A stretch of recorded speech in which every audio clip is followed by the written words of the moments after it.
Welcome viewer, I am Murugan S.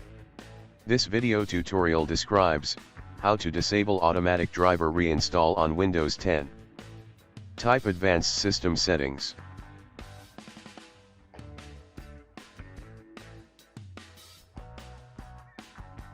Click Advanced System Settings. Click Hardware tab. Click Device Installation Settings. Check No, your device might not work as expected. Click Save Changes, OK. Thanks for watching. I hope this video tutorial helps to solve the problem. Please like, share and don't forget to subscribe my channel. See you next video.